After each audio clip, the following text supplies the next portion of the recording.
datang menjadi tetamu beliau. Rasul mari ke rumah beliau.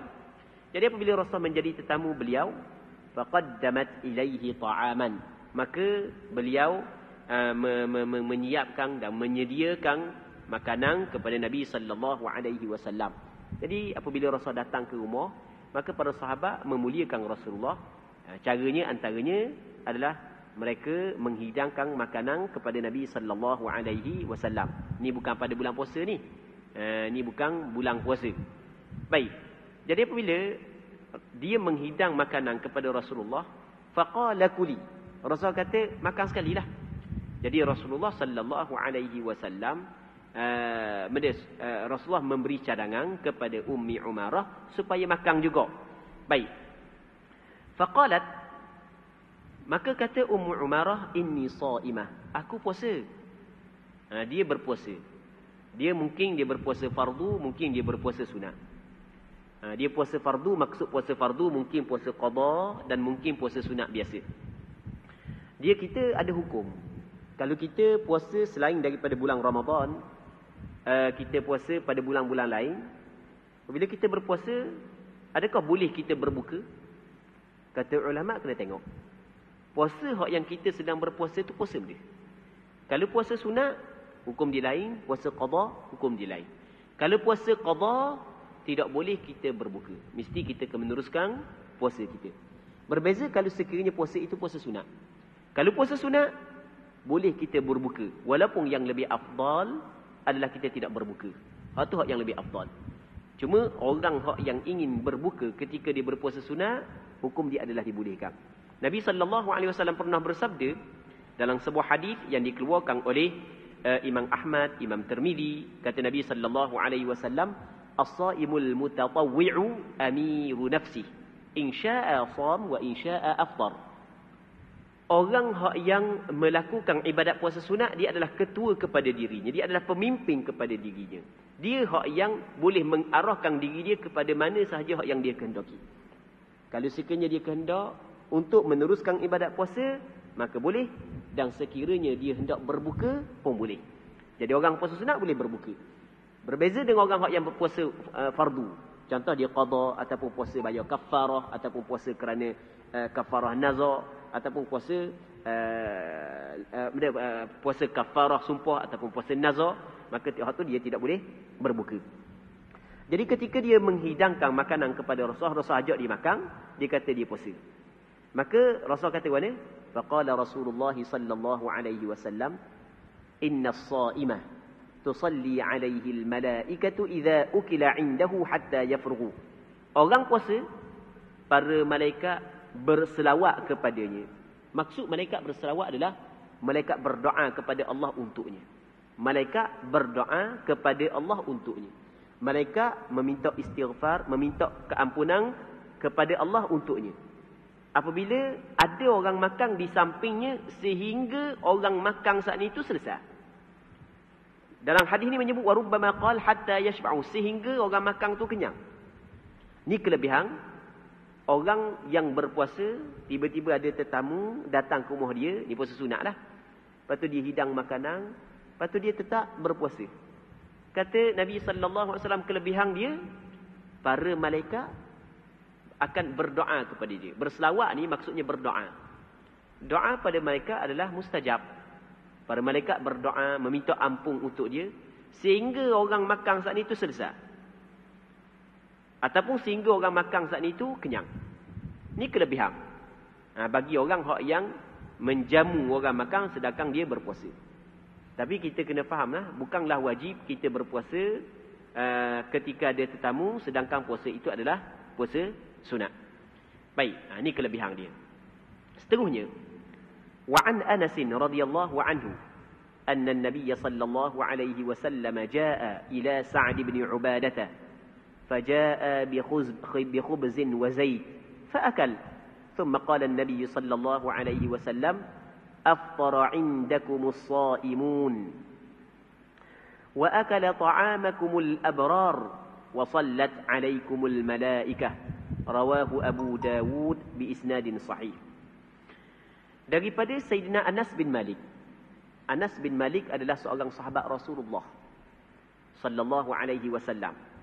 Ketika Rasul sampai di Madinah, Rasul berhijrah daripada Mekah ke Madinah. Ketika Rasul sampai di Madinah, Anas bin Malik pada ketika itu baru berusia 10 tahun. Sampai di Madinah, ada sebahagian daripada sahabat Rasulullah sallallahu alaihi wasallam pakat batu sikit seorang kepada Rasulullah, hak ni atau makanan, hak ni dah tinggal kampung halaman, mari kampung orang. Dan ada seorang sahabiat yang dikenali dengan Ummu Sulaim. Dia tengok benda hak yang boleh dia hadiahkan kepada Rasulullah, boleh bagi kepada Rasulullah. Tengok-tengok dia ada seorang anak hak cerdik. Anak ni pandai. Nama dia Anas. Maka dia bawa Anas pergi jumpa dengan Nabi sallallahu alaihi wasallam. Dia khabar kepada Rasulullah, jadikan Anas sebagai khadammu. Lepas tu doakan untuknya. Maka Rasulullah ambil Anas jadi khadam Rasulullah. Dan Rasulullah doa kepada dia supaya Allah Subhanahu Wa Taala memberkati kehidupan dia. Dan berkat daripada dia khidmat kepada Rasulullah dan berdoa kepada Rasulullah, maka Allah Ta'ala bagi keberkatan di dalam kehidupan dia. Keberkatan dalam kehidupan dia, keberkatan pada anak pinak dia, kehidupan dalam harta dia. Ada riwayat menyebut orang lain, kebun orang lain setahun sekali je buah. Dia dua kali setahun. Maksudnya orang lain kalau kebun orang lain satu musim buah, dia dalam satu musim tu 2 kali buah kebun dia. Berkat. Dan anak dia, siapa ke dia sempat, anak dia hampir 100 orang dia sempat. Anak cucu dia hampir 100 orang. Sehat, harta banyak, Allah Ta'ala bagi sehat, harta banyak, keluarga ramai. Nak benda lagi. Kehidupan di atas dunia. Kita hak yang takut anak, tak mahu anak ramai ni sebab dak orang nak kerja dah. Sebab dak orang nak kerja. Dak nak cara, dak nak macam-macam lah. Tapi Anas bin Malik, Allah Ta'ala bagi kelebihan cukup dekat kepada dia. Berkat doa Rasul dan berkat dia khidmat kepada Nabi sallallahu alaihi wasallam. Dia khidmat kepada Rasulullah selama 10 tahun. Dan dia banyak bersama dengan Rasulullah sallallahu alaihi wasallam sebab dia sentiasa khidmat kepada Rasulullah. Kisah Anas inilah yang menceritakan kepada kita anna Nabi sallallahu alaihi wasallam jaa ila Sa'd bin Ubadah. Rasulullah datang kepada Sa'd bin Ubadah. Sa'd bin Ubadah adalah seorang sahabat Rasulullah daripada kalangan puak Al-Ansar, dan dia termasuk dalam pembesar puak Ansar. Dia pembesar. Baik. Jadi Rasul pergi ke rumah Sa'd bin Ubadah. Antara adab Nabi sallallahu alaihi wasallam adalah Rasul ziarah sahabat-sahabat dia. Rasul ziarah sahabat-sahabat dia. Ini di antara adab Nabi sallallahu alaihi wasallam. Jadi apabila Rasul ziarah dia, fajaa bi khubzin wa zayt. Dia pun hidangkan kepada Rasul roti dan minyak. Itu makanan. Roti, lepas tu minyak. Jadi minyak tu buat cicah dengan roti. Ni kira makanan komang lah. Bukan makanan hak yang mahal lah. Tapi padang lah. Bukan dia orang hak yang penduduk Madinah pun bukan orang senang sangat. Jadi dia hidang sedikit makanan kepada Rasulullah sallallahu alaihi wasallam. Dan Rasulullah sallallahu alaihi wasallam di antara akhlak Rasulullah sallallahu alaihi wasallam adalah apabila orang buat baik kepada dia, dia akan balas dengan kebaikan. Dan bukan setakat Rasulullah buat perkara tersebut, bahkan Rasul tuntut kepada kita. Rasul tuntut kepada kita apabila orang buat baik, kita balas dengan kebaikan. Kata Nabi sallallahu alaihi wasallam, sesiapa yang buat kebaikan kepada kamu, fakafi'uh, maka balaskan kebaikan dia. Sekurang-kurangnya berdoa untuk dia dengan jazakallahu khaira. Baik. Jadi Rasulullah adalah orang yang pandai menghargai kebaikan orang buat kepada dia. Rasulullah, dia menghargai orang buat kebaikan kepada dia. Jadi ketika Sa'd bin Ubadah menghidangkan kepada Rasulullah, hidangan yang kita kata hidangan yang biasalah, komang lah, benda roti dengan minyak zait. Sebab gitu tu je ada di rumah dia. Maka fa'akal, maka Nabi sallallahu alaihi wasallam makan. Lepas daripada Rasul makan, thumma qala an-nabi sallallahu alaihi wasallam. Kemudian Rasulullah sallallahu alaihi wasallam berdoa ataupun Rasul mengucapkan perkataan ini, aftara indakumus shaimun wa akala ta'amakumul abrar wa sallat alaikumul malaikah. Perkataan aftara indakumus shaimun maksudnya telah berbuka di sisi kamu oleh orang yang berpuasa. Orang berpuasa berbuka di sisi kamu. Dan telah makan makanan kamu oleh orang-orang yang baik. Dan para malaikat telah berdoa untuk kamu. Okey, itu maksud daripada doa ini. Cuma ulama ketika mensyarahkan doa ini, ulama ada beberapa pandangan. Antara pandangan ulama adalah perkataan aftara indakumus shaimun adalah Rasulullah berdoa agar orang yang berpuasa makan di rumah Sa'ad bin Ubadah. Dengan kebaikan Sa'ad bin Ubadah menghidangkan makanan kepada Rasulullah, maka Rasul berdoa agar Sa'ad bin Ubadah mendapat ganjaran pahala orang memberi makanan kepada orang yang berpuasa. Agar Sa'ad bin Ubadah dapat ganjaran pahala memberi makanan kepada orang yang berbuka puasa. Suatu hari nanti Allah Subhanahu wa taala mempermudahkan kepada Sa'ad bin Ubadah menjamu makanan kepada orang yang berbuka puasa. Yang pertama. Yang keduanya adalah akala ta'amakumul abrar. Semoga orang-orang yang baik makan makanan kamu. Dia orang baik makan makanan kita, dia berbeza dengan orang yang tidak baik makan makanan kita. Orang baik yang makan makanan kita, maka dengan tenaga yang dia dapat, dia mengabdikan diri kepada Allah, melakukan kebaikan, menjadikan perkara itu, tenaga yang dia dapat daripada makanan tersebut sebagai tangga untuk dia mendekatkan diri kepada Allah Subhanahu wa taala. Di sana ada sebuah hadis kata Nabi sallallahu alaihi wasallam, la tusahib illa mu'mina wa la ya'kulu ta'amaka illa wa la ya'kul ta'amaka illa taqi atau kama qala. Kata Rasul, mu jangan kawan mereka dengan orang beriman. Mu jangan kawan, mu jangan jadikan sebagai teman rapat mereka orang beriman. Kalau mu jadikan teman rapat mu siang malam bersama dengan orang yang tidak beriman, dibimbangi imanmu. Semakin hari semakin bahaya imanmu. Sebab mu duk bergaul dengan orang yang tidak beriman.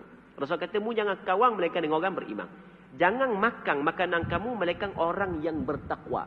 Kerana orang yang bertakwa ketika dia makan makanan kita, maka dia jadikan tenaga yang dia dapat daripada makanan tersebut untuk melakukan perintah Allah Ta'ala, untuk mengabdikan diri kepada Allah Subhanahu wa Ta'ala.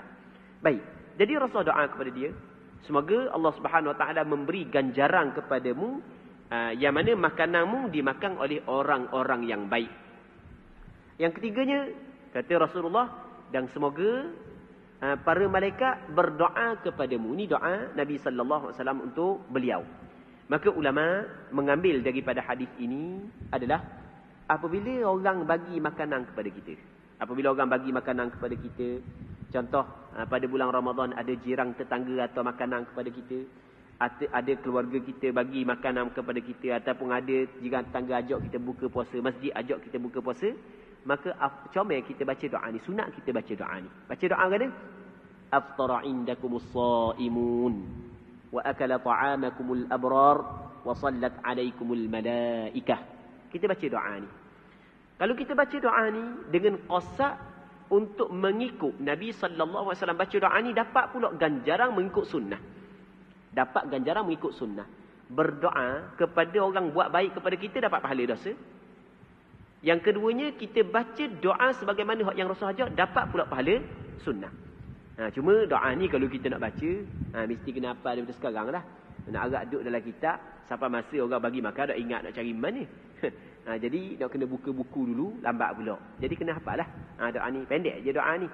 Jadi benda yang baik ni, kita ingat selalu, sampai masa kita baca doa ni kepada orang yang bagi makan kepada kita. Hadis ni, katanya, rawahu Abu Dawud bi isnadin sahih. Hadis ini diriwayat oleh Imam Abu Dawud dengan sanad yang sahih. Imam Abu Dawud adalah seorang ulama hadis, yang mana beliau meriwayatkan hadis ini dalam kitab Sunan beliau. Okey, tajuk berikutnya. Okey, sebelum daripada kita baca tajuk berikutnya, kita nak cerita dulu sikit lagi tentang kelebihan sesuatu ibadat. Tentang kelebihan sesuatu ibadat, dia tidak boleh kita nak pakai logik akal kita, tidak boleh sama sekali. Bahkan mesti berdasarkan kepada wahyu. Kerana kelebihan sesuatu ibadat ini adalah benda yang Allah Subhanahu wa taala letakkan. Ini termasuk dalam perkara yang ghaib. Jadi kita nak bercakap tentang kelebihan bagi makan kepada orang yang berpuasa, tentang kelebihan orang yang bagi makan kepada orang lain, tentang kelebihan doa-doa tertentu mesti kena ada sandaran daripada dua wahyu, sama ada daripada Quran ataupun daripada hadis. Benda ni tidak boleh kita nak reka-reka. Tajuk yang berikutnya katanya bab istihbab qiyam Ramadan wa huwa tarawih. Bab pada menyatakan sunat melakukan qiyamul lail pada bulan Ramadan. Jadi maksudkan dengan qiyamul lail di sini kata pengarang kita wa huwa tarawih, iaitu sembahyang tarawih. Katanya an Abi Hurairah radhiyallahu anhu anna Rasulullah sallallahu alaihi wasallam qala man qama Ramadana imanan wa ihtisaba ghufira lahu ma taqaddama min dhanbi muttafaqun alaih. Katanya daripada Abi Hurairah bahawasanya Rasulullah sallallahu alaihi wasallam telah bersabda, sesiapa yang melakukan qiyamul lail pada bulan Ramadan dengan penuh keimanan dan penuh pengharapan, maka diampun baginya segala dosanya yang telah terdahulu. Hadis ini muttafaqun alaih. Maksud muttafaqun alaih adalah hadis ini dikeluarkan oleh Imam Bukhari dalam kitab sahih beliau, begitu juga dikeluarkan oleh Imam Muslim dalam kitab sahih beliau. Ini di antara hadis yang cukup masyhur.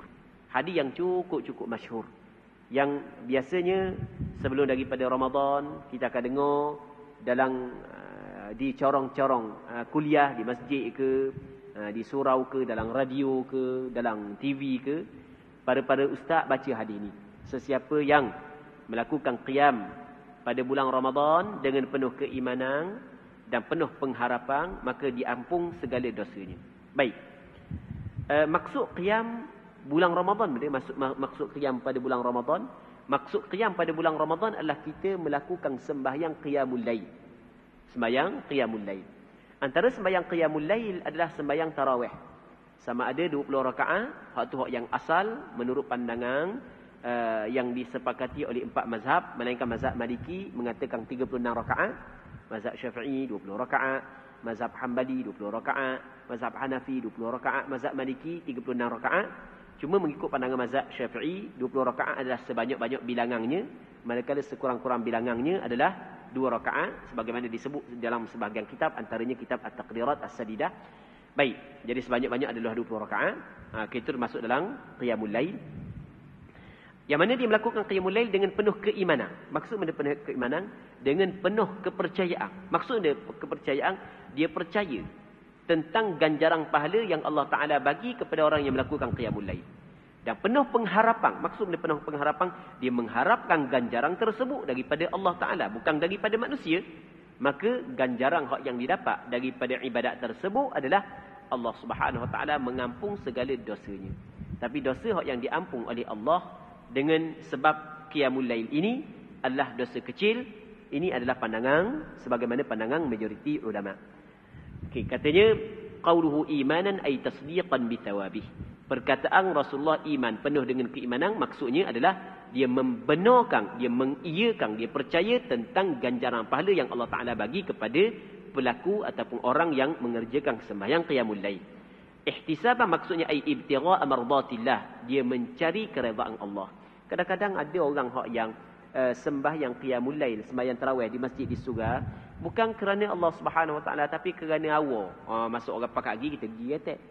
Ataupun ada sebahagian dah tua, dah malu duduk rumah, anak cucu ramai duduk rumah, toki dua duduk tengok TV lagi, lepas daripada sembahyang isyak pada bulan Ramadan orang lagi masjid jadi malu. Lepas tu pergi masjid juga. Bukan kerana Allah. Maka kalau sekiranya melakukan perkara tersebut, membuat perkara tersebut bukan kerana Allah, maka tidak dapat ganjaran yang disebut oleh Rasulullah di dalam hadis ini. Baik. Jadi mesti untuk mendapat ganjaran ni ada 2 syarat. Syarat pertama, kena percaya tentang ganjaran yang Allah Ta'ala bagi. Yang keduanya, mengharapkan ganjaran itu daripada Allah Subhanahu Wa Ta'ala. Jadi untuk petang ni kita rasa sini dulu pertemuan kita. Kita mengharapkan apa yang kita bincang, perkongsian kita pada petang yang mulia ini ada manfaatnya dan ada keberkatannya. Semoga Allah Subhanahu Wa Ta'ala memberkati majlis ilmu yang kita adakan pada petang yang mulia ini. Wallahu Subhanahu Wa Ta'ala a'la wa alam. Allahumma haqqiqna bittiba'i nabiyyika Muhammadin sallallahu alaihi wasallam zahiran wa batina. اللهم إنا نسألك الإخلاص في القول والعمل. اللهم ربنا تقبل منا إنك أنت السميع العليم وتب علينا إنك أنت التواب الرحيم. وصلى الله على سيدنا محمد النبي الأمي وعلى آله وصحبه أجمعين والحمد لله رب العالمين.